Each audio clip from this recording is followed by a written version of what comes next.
to another episode of S&P. I am the S. I am Song. I'm your conferences and engagement manager, and this is... I'm Paul. I'm the P in S&P. I am the deputy director for NAI. Well, Paul, with my background, should I be doing this? All right, but then I'm going to walk down some steps. Okay, well, it is March, and that means it is Women's History Month, and it was Water Day on the 22nd. 2 days ago.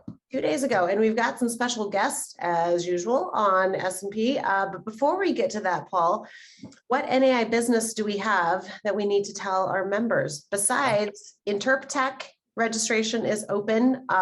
Check out the conference website for InterpTech. We've got some really killer keynote and featured presenters. So please get registered for that. The full lineup will be coming here very shortly, hopefully by the end of the month, so you can check it out. Hot diggity. Perks.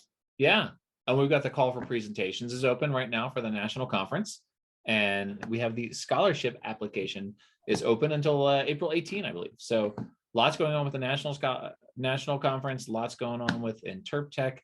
And, the ever continuing series from the Global Alliance on Heritage Interpretation. We've got that great webinar series. We've got international interpretation associations all around the world who are going to have webinars that we will be sharing for free through our website and on our Facebook and on the Global Alliance for Heritage Interpretation website. Yeah, it's very exciting. I think the next one is April 7th. So just go to the NAI conferences webpage and you can see them all there. April 7th is not only the next GAHI webinar, it's also opening day for Major League Baseball. I think that's our official day off. I think that should be just one of the holidays that is written into the employee manual, right? Like, how could it not? Obviously. Yeah. And it is springtime officially, thank heavens, here in Salt Lake City. We did get a snowstorm on Sunday, but it is warming right up. And so got to get my garden gloves and start tackling the yard. I'm pretty excited. Well, I know you love your yard work there. So, and are you going to be doing a 5K by paddleboarding your pool again this year? You never know. Yeah. Okay. You never know what crafty 5K situation I'm going to come up with. But speaking of t-shirts, well, you didn't speak of t-shirts, but the 5K t-shirt for the conference will be up soon. But we currently have a really fun NAI conference concert tee that is available as well under National Conference swag. So everybody go check that out and get one of those. Yeah. I'm going to get one of those. You don't know this while we were talking here, but future Paul, while I was editing this, and then past Paul while you're watching this, actually dropped that picture in of the concert t-shirt so that everyone can see exactly what we're talking about here. So every NAI conference ever listed on the back, concert style. Very cool. I'm really excited. So Song, NAI has been involved since like 2014 in something called the Poudre River Fest here in Fort Collins, Colorado. And it's a conglomeration of nonprofit associations, conservation organizations that put on this event every year. And NAI is one of the organizing partners that basically celebrates the Poudre River and its importance, having a clean, healthy river, the importance of that to the community. And so we're doing two things on this episode today. One, like you say, it's Women's History Month, March. And then 2 days ago was National Water Day. And so given that this planning committee that I sit on is, it's 7 or 8 people, I'm usually the only guy in the room at these meetings, right? This is all, this is women-driven program right here. And it's always great and they do great work. And so we thought it would be fun to have some of the other organizations involved in planning the Poudre River Fest come talk to us about that. All right, well, let's bring them on. Well, thank you so much, ladies, for joining us today. Today we have Megan and Lara from the Poudre River Festival. Are you on the planning committee? Yes, we both are. And Laura is also our event coordinator. So she kind of handles all the logistics and everything, but the committee also has members from different organizations in the community. Very cool. Well, I always remember, Paul, about this time of year, Paul talks about the festival, and this week was Water Week. And so we thought we would just see if you were able to join us and talk about a little bit about the festival and the importance of it in your community. Absolutely. Yeah, I can definitely just give a little brief overview of the history of the festival. Poudre River Fest, actually, first festival was in 2014. So it's been going for quite some time. It originally started as an obviously in-person festival, but over pandemic times, we had to kind of pivot like everyone else to a virtual festival. And so in 2020 and 2021, we did virtual and then a hybrid last year. So this year in 2022, we're excited to have in-person event again. And it's really an opportunity to just educate the community about the Poudre River. We raise funds for restoration efforts within the watershed, and then most importantly, celebrate just the importance of the river to the Northern Colorado community. That was awesome. And what are the dates of this festival?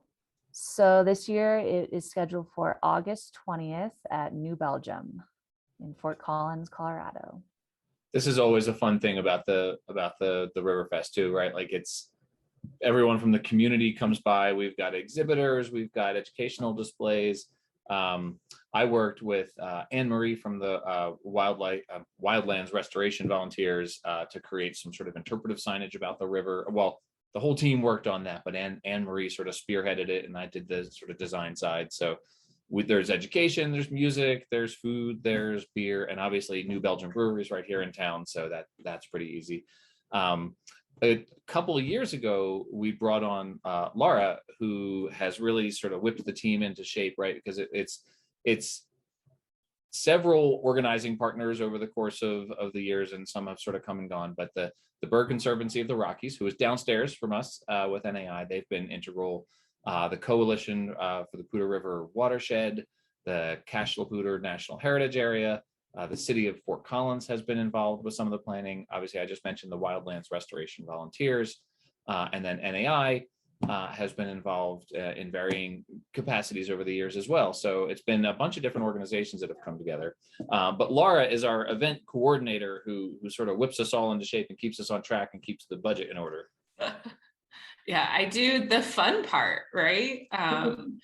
So I think Megan gave a great overview. And I think the one other thing that is so wonderful about this festival is it's family friendly. So it really is designed so that anyone, community members of all ages, can come and not only learn, but engage and participate in protecting the Poudre River, which is such a vital resource, not just for Fort Collins, but for the surrounding Northern Colorado communities as well. So the festival is free. We want to get as many people engaged and participating as possible. Paul mentioned we have exhibitors. So there are booths set up with businesses and organizations that have a connection to the Poudre River. And so they come and kind of share more about what they do and kind of how they are supporting to keep a healthy and vibrant river flowing.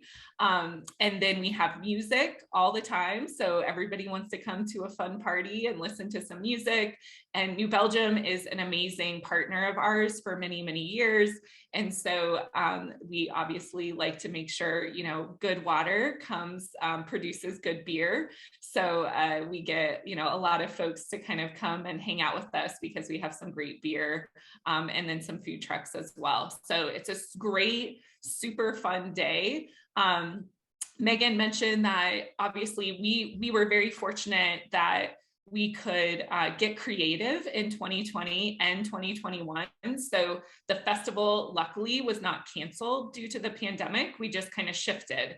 And I think the cool part about that is that we learned about how we could focus our programming around education. So we did a lot of virtual kind of workshops and seminars.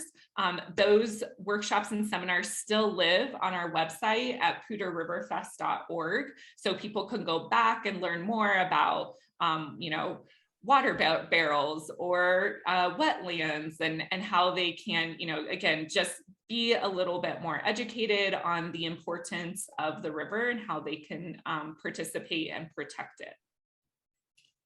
And so this is, it's National Women's Month, March is, and then March 22 was National Water Day. And it's, it's notable. I don't think we've ever talked about it in any of our planning meetings, but it's always felt sort of notable to me. And this is, in the interpretation field, not unusual for me. But I'm often the only guy in the room when I'm able to make the meetings. I'm often the only guy in the room, right? So all of the brain power that goes to organizing this event is from women from these various organizations who are the partners for this. So that was sort of when I realized there was this corresponding relationship between National Women's Month and National Water Day in March. It was sort of like, hey, it would be be great to talk about this on an episode of S&P. I'll just ask you guys, like, have you ever noticed that it's often just women in the room planning this thing? It's because we can multitask better. Yes, that is key. That is key. Yeah, Paul, I don't know that I've thought about that, but I'm glad you brought it to our attention now. And I am proud of all the women that I work with, not only on Poudre River Fest planning committee, but just in the water world in general. There's so many incredibly talented, smart women working on Western water issues and international water issues. So yeah, it's pretty cool to be a part of this community. Yeah, absolutely. So speaking of like your vendors and the little booths that happen, you said, Lara, that there was kind of this increase in educational components to the festival coming through the pandemic. And so is that something that you're going to continue with? And how do they what do they look like? Like, are they little pop-up presentations where folks from like the Watershed maybe have a table and there's an interpreter hanging out and talking about water conservation? Like, what does it look like? I'm so excited.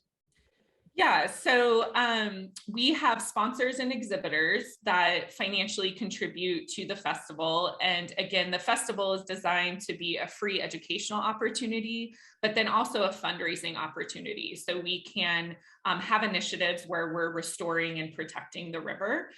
So those sponsors and exhibitors, depending on their level of participation, have the opportunity to do some virtual educational opportunities. So we can host a virtual workshop, a virtual seminar prior to August 20th.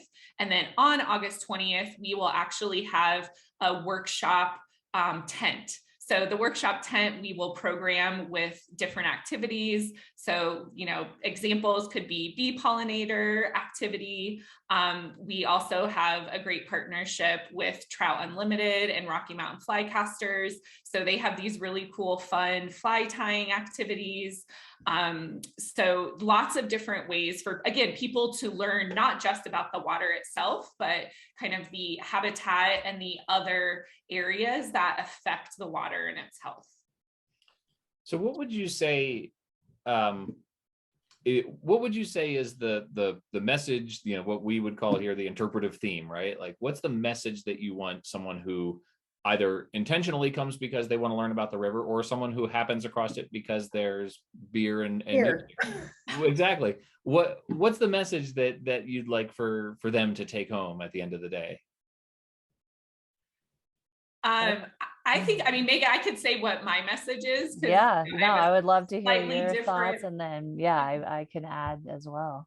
Yeah, so I think, for me, it's so much about community building, and the river is that focal point, right? So we're, connecting the community together through the river with education and then celebrating, because it is such a beautiful asset, and we want to make sure that we're celebrating it. So then people are invested in its future. They're invested in the health of the river. And so that would be my interpretation. Yeah, I would second that. Education for us is most important with this festival. And it's a passion of mine because I found that if people are educated about where their water comes from, then they're so much more inclined to protect those resources, like Laura said. So yeah, I mean, excuse me, I would just, yeah, definitely echo like education is so important. And then getting everyone together, especially what we've been through in the past 2 years, getting everyone together in person um, is really exciting for me, that kind of celebration component. And then any funds that we raise are going to be critical to this year. We're putting all those funds to post-fire restoration, and we've had the biggest wildfire in Colorado history came through our watershed in 2020, the Cameron Peak Fire. So that component is incredibly important too. And I'm so excited that this festival can help to fund some of those restoration efforts, because we have a huge task ahead of us in restoring the watershed after that wildfire. Sure. So since this is in August, is there still time, Lara, to if somebody wants to participate, if they want to buy a booth, if they want to, check into being a sponsor, where do they go and how can we help? Yeah. Well, planning things isn't always as seamless or quick as we seem. So this is technically our official announcement to the world that the festival is now scheduled for August 20th. So yeah, there's definitely time to participate and get involved. PoudreRiverFest.org is our website. My email is all over it. I am happy to talk to anybody about how they can utilize the Poudre River Fest to really meet their community engagement goals. And so we'd love to have folks. Megan, you Yes. represent the Coalition for the Poudre River Watershed on the organizing committees. Can you talk about what your organization does? Absolutely. So Coalition for the Poudre River Watershed, or CPRW as we refer to it, is a 501c3 nonprofit based in Fort Collins. And we were actually started in 2013 after the High Park fire, another massive wildfire that at that time was one of the biggest fires in Colorado history. And we were created to work collaboratively with the community and local, state and federal agencies to address post-fire restoration and do fundraising, volunteer management. So out of that, it was seen that this organization could do work throughout the entire watershed. Like there was so much need. So now we work all the way from the headwaters in the upper Poudre Canyon all the way to the confluence with the South Platte and Greeley. And we do wildfire mitigation work. And so, on trying to reduce massive wildfires, but then also a lot of, unfortunately, post-fire restoration work in our current reality. We also do watershed planning that informs a lot of our river restoration projects. And then, of course, community outreach like we're doing right now, and education. So the organization is almost 10 years old. And we have so much work ahead of us, but are really passionate about just restoring the Poudre River and making it a resilient watershed. And Lara, how about you? Could you tell us about your event management business? Yeah. So my company is called Smedley Events. Our goal is really to connect communities through meaningful event experiences. And so the Poudre River Fest is really a highlight of our client list because it does exactly that, right? We take something that is important and we find ways to really meaningfully connect people so that they can be more invested, right, in themselves as well as in their community. So we work throughout the entire state of Colorado, from Fort Collins to Boulder to Pueblo, supporting different businesses and nonprofits with their strategic event needs. And I have to just say a shout out to Laura. She's one of the, if not the best event planner I've ever worked with. I've been in the nonprofit sector for over 10 years and she's incredible. So reach out to Laura if you guys, anyone Well, out there needs event planning help. We got to get Lara and Song in the same room to. Oh, I don't know Song yet, but there we go. Yeah. Well, thank you so much, ladies, for joining us today and promoting the Poudre River Festival and your organizations. And I think I should just, time it so that I happen to be in Fort Collins on August 20th. Yeah. So. Yes, please join Yeah, us. short drive for me. But thank you again. And I'm sure we'll be talking to you again soon. Awesome. Thanks for Thank you, having us. guys. Thanks, guys. See you at the next meeting. Okay, well, that was super informative, really fun. I love to meet other cool people, women, event planners. I really do think I might take a little, trip over in August to go check that out because it really does seem super fun. Yeah, it's a great event, and we'd love to have you here in Fort Collins for it. I mean, beer, music, friends. Education, conservation, Those are all my favorite things. supporting a great cause. Absolutely. Yeah, no, it's great. And, they mentioned beer a couple of times, right? Like this is a big beer culture right here. And one of the messages that's really fun to drive home during this event is like, hey, if we don't have a healthy river, you don't have good beer, and it's like, because we've got all these big breweries here. And so, yeah, it's funny. And so it combines like the two things that Fort Collins is most known for, which is beer and nature. Awesome. Well, thanks for tuning in, everybody, and we will see you in a couple of weeks.